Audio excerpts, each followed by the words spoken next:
has confirmed it's launched an attack on Iran. Dawn had not yet broken over the Persian Gulf when the first signal was given. On the deck of a silent American destroyer cutting through the dark water, a series of commands flashed across glowing screens. Within seconds, the calm of the early morning was shattered.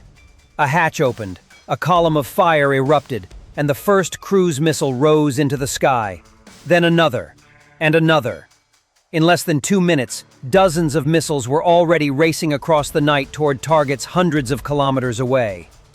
What followed would become one of the most complex and coordinated military strike scenarios ever discussed by analysts and defense planners. A multi-layered operation involving stealth aircraft, electronic warfare, drones, long-range missiles, and cyber disruption, all designed to unfold in a matter of hours. For years, military experts have speculated about what a large-scale confrontation between the United States and Iran might look like. War games conducted behind closed doors in Washington and NATO command centers have attempted to answer the same question. If such a conflict began, how would the first strike unfold? According to several defense simulations, the opening phase would be designed not just to destroy targets, but to blind and confuse. Radar systems would suddenly begin receiving false signals. Communication lines would become unreliable.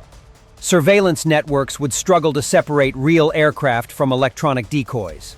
In modern warfare, the first battle is often fought in the invisible spectrum of information. At the same time, stealth fighters could already be moving toward their objectives. Aircraft like the F-35 and F-22 were designed specifically for this kind of mission, entering defended airspace without being detected. Their pilots would rely on a network of sensors, satellites, and data links that share information across the entire battlefield in real time. Meanwhile, naval forces stationed far from the coast would play a crucial role. Guided missile destroyers and submarines carry cruise missiles capable of striking targets with precision from hundreds of kilometers away. In many military scenarios, these missiles are the first wave, intended to disable air defenses, command centers, and critical infrastructure before aircraft even cross the border. But the most unpredictable factor in any conflict is the response. Iran possesses one of the most extensive missile programs in the Middle East, along with a network of underground facilities and mobile launch systems designed to survive initial attacks. Some analysts believe that many of these systems are deliberately hidden within mountainous terrain or reinforced bunkers that are extremely difficult to detect. Others warn that the region's geography alone could turn any confrontation into a complex and dangerous escalation. The Strait of Hormuz, one of the world's most important shipping routes, lies just a few dozen kilometers from Iranian territory. Any military activity in this area would immediately raise global concerns about energy supplies and international trade. So what would actually happen if such a confrontation ever began? How would the first hours unfold? Which targets would be struck first? And how quickly could events spiral beyond control? Today, we're going to break down one of the most widely discussed military scenarios step by step, examining the strategy, the technology, and the chain of decisions that could shape the opening moments of a modern high-tech conflict. In the early hours of the morning, long before the first light of dawn reached the waters of the Persian Gulf, the opening phase of the operation quietly began. Out at sea, several US Navy destroyers were already in position, maintaining radio silence as they moved through their assigned patrol zones. Among them was the Arleigh Burke-class guided missile destroyer, equipped with the Aegis combat system and a vertical launch system capable of carrying dozens of cruise missiles. For weeks, the ships had been operating in what analysts would later describe as a posture of strategic patience, waiting for a signal that might never come. But on this particular morning, the order finally arrived. At exactly 7:10 local time, the calm routine of the destroyer's Combat Information Center changed instantly. Operators who had been monitoring radar screens for hours suddenly received a sequence of coded commands transmitted through secure satellite links. Within seconds, the ship's vertical launch system activated. A hatch opened, and a Tomahawk cruise missile erupted upward in a bright column of flame before sharply tilting toward the horizon. 90 seconds later, a second wave followed. By the time the final launch command was executed, more than 30 missiles were already streaking through the dark sky toward targets hundreds of kilometers away. The Tomahawk missile has been a cornerstone of U.S. long-range strike capability for decades. Capable of flying at low altitude and navigating complex terrain using a combination of GPS guidance, terrain contour mapping, and onboard sensors, the missile is designed to evade radar detection while maintaining extreme accuracy. In previous conflicts, Tomahawks were often used to disable air defense networks and key command facilities before aircraft entered hostile airspace. Military planners have long considered them the safest way to strike heavily defended targets without putting pilots at immediate risk. But the missiles launched that morning were part of something far larger than a single naval strike. Several hundred kilometers away, additional vessels, including submarines operating silently beneath the surface, had also been assigned launch corridors. According to some defense analysts, at least 3 separate naval platforms were involved in the opening phase, creating overlapping flight paths designed to overwhelm radar coverage along Iran's southern coastline. Some reports even suggested that a small number of experimental reconnaissance drones had been launched minutes earlier to simulate incoming aircraft signatures, briefly confusing certain radar operators and forcing them to sort through a flood of signals. Inside Iran, the first indications of unusual activity were subtle. A radar station positioned along the coast reportedly detected faint anomalies moving across the edge of its coverage zone. Initially, the signals were interpreted as routine air traffic reflections, something that happens frequently in the busy airspace of the region.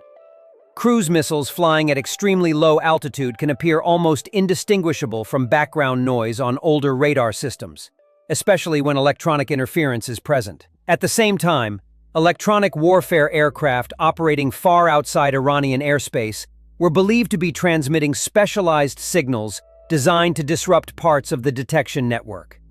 These aircraft, such as the EA-18G Growler, are specifically built to jam radar frequencies and interfere with communication systems.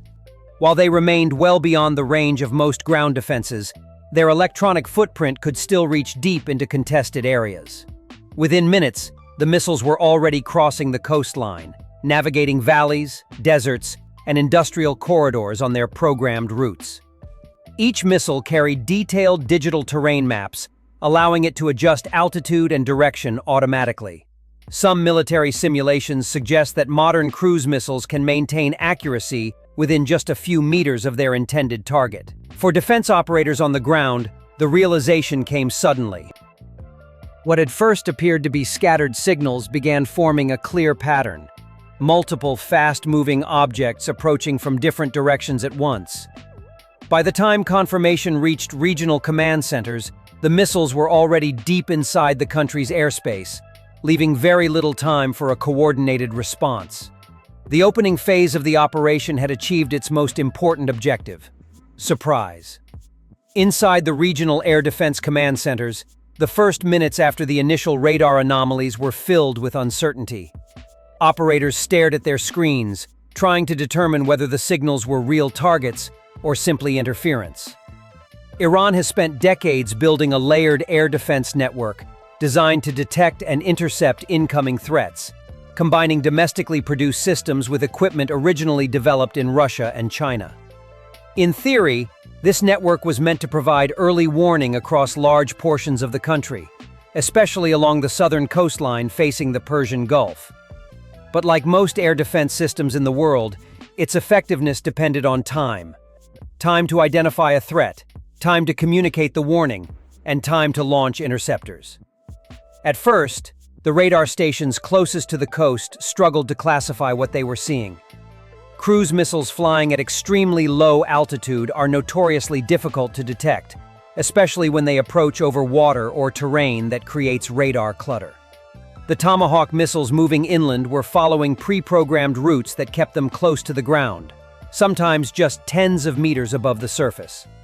This flight profile allowed them to slip beneath the coverage of certain long-range radar systems until the last possible moment. Within several minutes, however, the pattern became clear. Multiple radar installations began reporting fast-moving objects approaching from slightly different directions, all maintaining consistent speeds and low altitudes. A warning alert was sent through the regional defense network, activating several surface-to-air missile units positioned near key strategic areas. These included systems such as the Russian-designed S-300P Mu-2, which Iran acquired in the late 2000s, along with domestically produced systems like the Bavar 373. Both are designed to intercept aircraft and certain types of missiles at considerable distances, though their effectiveness against low-flying cruise missiles has long been debated among defense analysts. As the alerts spread through the network, several air defense crews began preparing their launchers. Interceptor missiles were brought online, radar tracking modes were switched to high sensitivity, and command posts attempted to calculate possible impact zones. In theory, once a cruise missile is detected and tracked, an interceptor can be launched to destroy it mid-flight. But the difficulty lies in the extremely small window of time available. When a missile is detected only a few dozen kilometers away and traveling at high subsonic speed, defenders may have less than 2 minutes to react.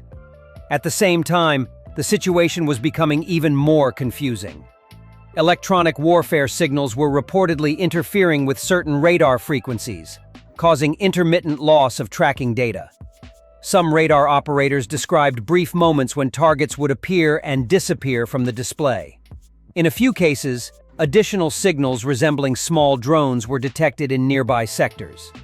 Analysts later speculated that these may have been decoy drones, designed to imitate aircraft signatures, forcing the defense network to divide its attention across multiple potential threats. Despite the confusion, several Iranian interceptor units did manage to launch defensive missiles. Reports from military observers suggested that at least a handful of interceptors were fired toward the incoming targets during the first wave.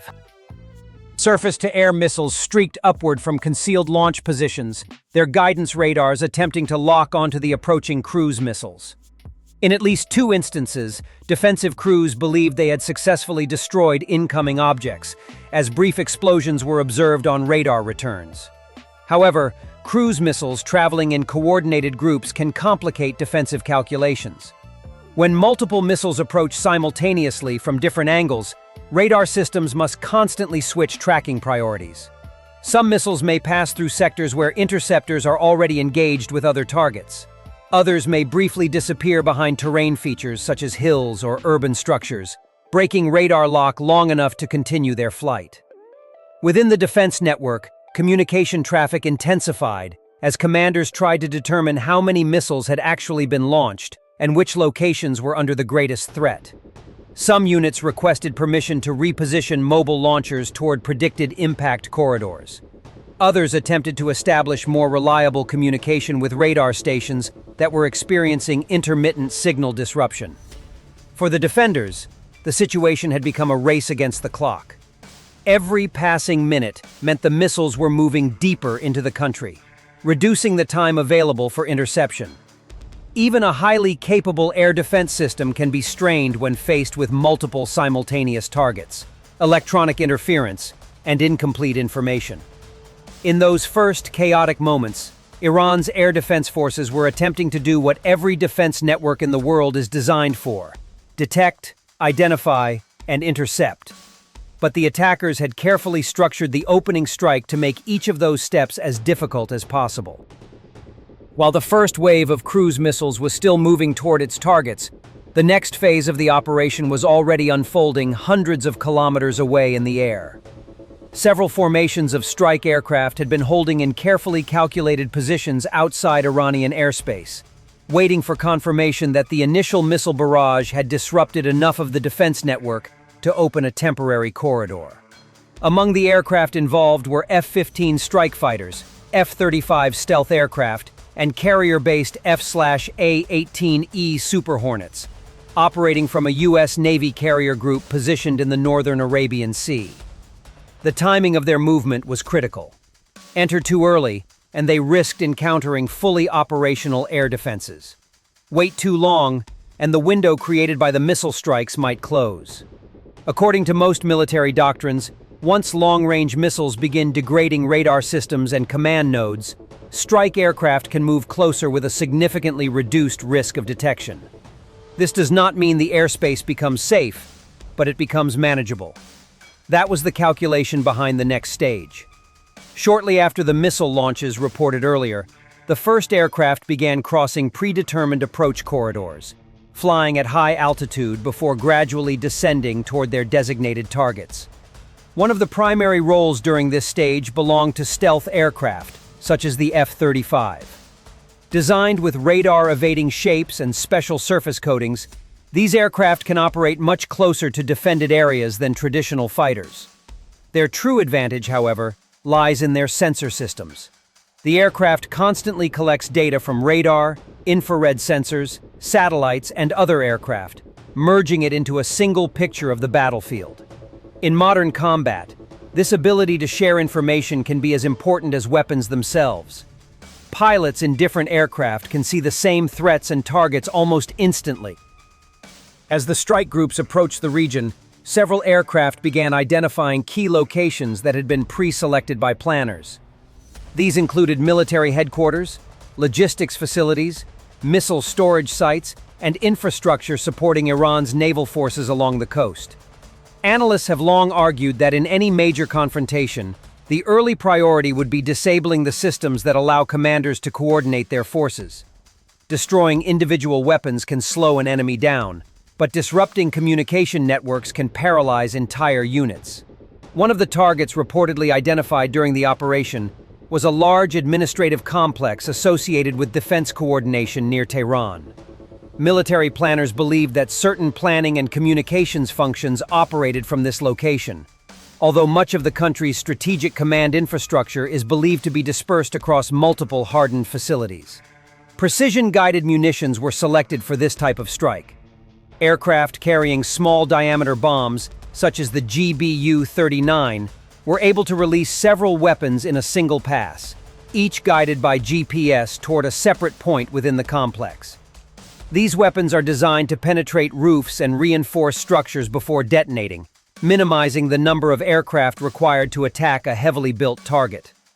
Further south, other aircraft focused on facilities connected to the naval branch of the Islamic Revolutionary Guard Corps.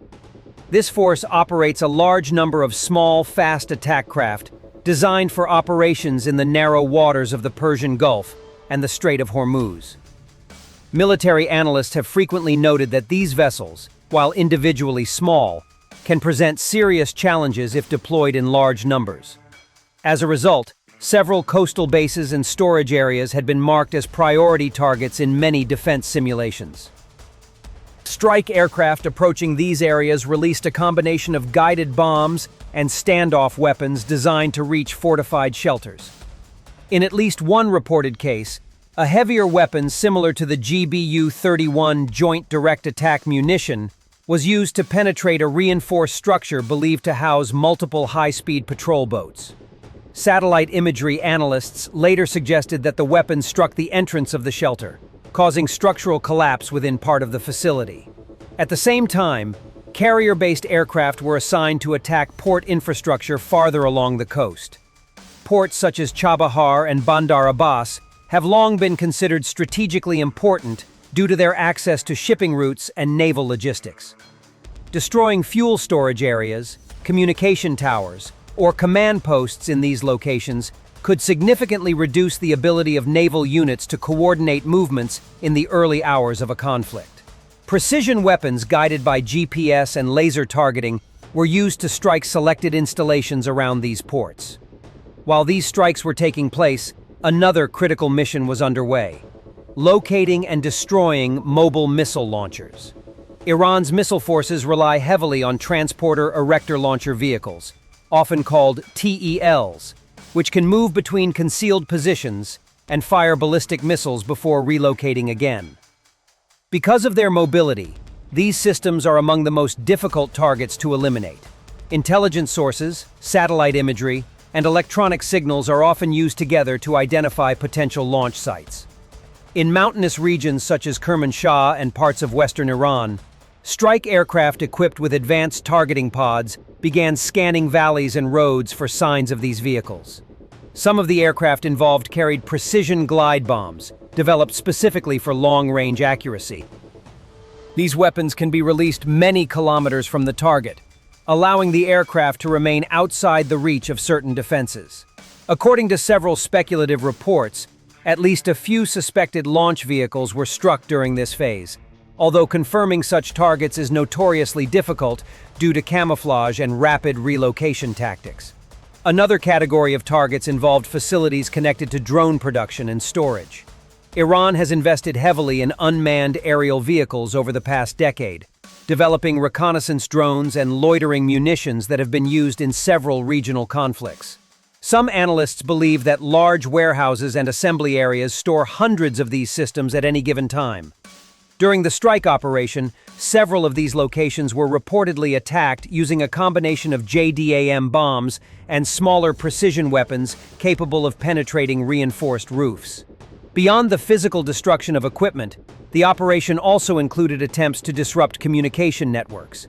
Military planners have increasingly recognized that modern warfare depends on digital infrastructure as much as traditional weapons.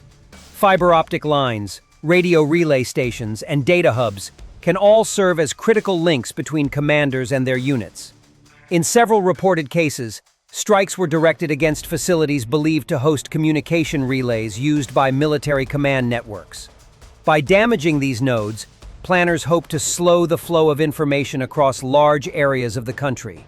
At the same time, electronic warfare aircraft continued transmitting signals intended to interfere with radar tracking and radio coordination. These aircraft rarely appear in dramatic footage, yet their role can be decisive. By saturating certain frequencies with carefully designed signals, they can make it more difficult for defensive units to communicate or track incoming aircraft. In complex operations, this electronic layer of the battle unfolds continuously in the background. As the airstrikes continued, surveillance aircraft and satellites monitored the results. Data from sensors was transmitted back to command centers, allowing analysts to assess which targets had been damaged and which remained operational. In modern military planning, this process is known as battle damage assessment. It allows commanders to determine whether additional strikes are necessary or whether certain objectives have already been achieved. Despite the precision of modern weapons, no operation unfolds exactly as planned. Some targets may be harder to destroy than expected, while others may turn out to be less significant than intelligence initially suggested. But the overall objective during this stage remained consistent: weaken the infrastructure that allows a military force to coordinate air defenses, launch missiles, and control naval operations. By the time the strike aircraft began leaving the area, the battlefield had already changed dramatically compared to just a few hours earlier. Radar coverage had been disrupted in several regions. Multiple strategic facilities had reportedly been damaged, and command networks were struggling to maintain reliable communication across different sectors. For planners observing the operation from distant command centers, the success of these phases would determine what happened next. Whether the conflict would escalate further or pause for reassessment would depend on decisions made in the hours that followed. By the time the final aircraft began leaving the region and the last missile telemetry signals faded from military monitoring screens, the immediate phase of the operation was already over. Yet in many ways, the most important part was only beginning.